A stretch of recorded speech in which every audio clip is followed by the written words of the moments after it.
Voice of Anantagiri, మీ voice మా వార్తలు.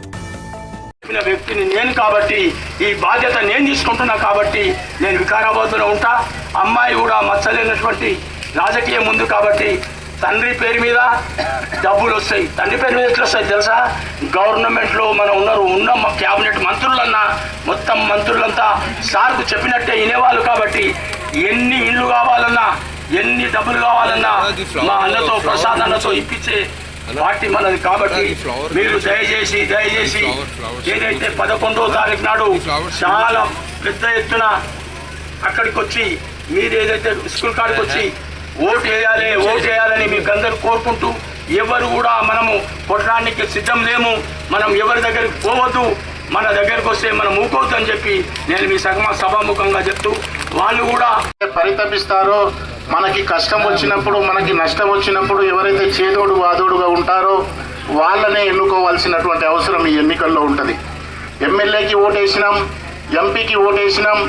మా గ్రామీణ ప్రాంతాల్లో అయితే సర్పంచ్లకి, జిల్లా పరిషత్లకి, మండల పరిషత్లకి ఓటేస్తాం. కానీ వికారాబాద్ లాంటి మున్సిపాలిటీలోకి వస్తే వార్డు మున్సిపల్ ఎన్నికల్లో భాగంగా 23వ వార్డుకు రావడం జరిగింది. ఈ కార్యక్రమంలో పాల్గొంటున్న పెద్దలు సత్యం శెట్టి గురించి మీకు చెప్పాల్సిన అవసరం లేదు. సత్యం శెట్టి గురించి ప్రత్యేకంగా నేను చెప్పాల్సిన అవసరం లేదు. ఎందుకంటే ఈ వార్డులో 2 సార్లు కౌన్సిలర్గా నిలబడి గెలుపొంది ఇక్కడ అభివృద్ధి అంతా తానే చేసిన సందర్భం మీ అందరికీ తెలుసు. సత్యం శెట్టి అవినీతికి ఆవిడ దూరం ఉండే మనిషి. ఎవరి దగ్గర ₹1 తీసుకొని పనిచేసి ఇది చేయవలసిన అవసరం అయినా లేదు. మరి సత్యం శెట్టి వాళ్ళ కొడుకును నిలబెట్టాడు, రాఘవేందర్ శెట్టిను నిలబెట్టాడు. మీరందరూ కులాలకు మతాలకు అతీతంగా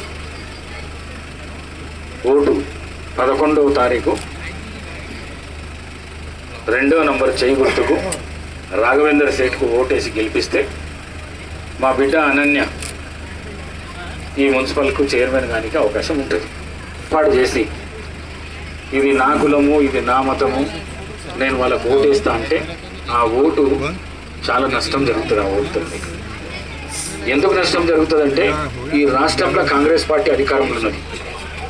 ఈ రాష్ట్రంలో రేవంత్ రెడ్డి నాయకత్వంలో మంచి అభివృద్ధి సంక్షేమ కార్యక్రమాలు నడుస్తున్నాయి. వికారాబాద్లో మీరు ఓటేసి గెలిపించిన ఎమ్మెల్యే ప్రసాద్ ఇవాళ స్పీకర్ అయ్యి చాలా పెద్ద పొజిషన్లో ఉన్నాడు. మరి అట్లాంటప్పుడు కౌన్సిలర్ కాంగ్రెస్ ఆయన ఉండాలి, చైర్మన్ కాంగ్రెస్ ఆమె ఉండాలి, ఎమ్మెల్యే నేనున్నా, స్పీకర్ ఉన్నా, కాంగ్రెస్ గవర్నమెంట్ ఉన్నది, మన అభిమాన నాయకుడు రేవంత్ రెడ్డి రాష్ట్రానికి ముఖ్యమంత్రి ఉన్నాడు. మరి ఇంత సీరియల్గా ఉన్నప్పుడు మనకు కావాల్సిన అభివృద్ధి పనులు కానీ సంక్షేమ కార్యక్రమాలు కానీ కరెక్ట్గా వస్తాయి.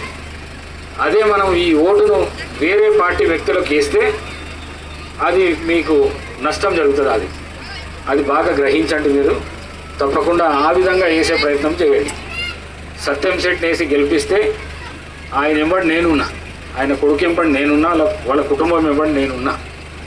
ఎంత అభివృద్ధికి నిధులు కావాలన్నా, ఎన్ని సంక్షేమ కార్యక్రమాలు కావాలన్నా ఈయనకే నేను రెడీ ఉన్నా సత్యం శెట్టి అని చెప్పేసి సభాముఖంగా మరి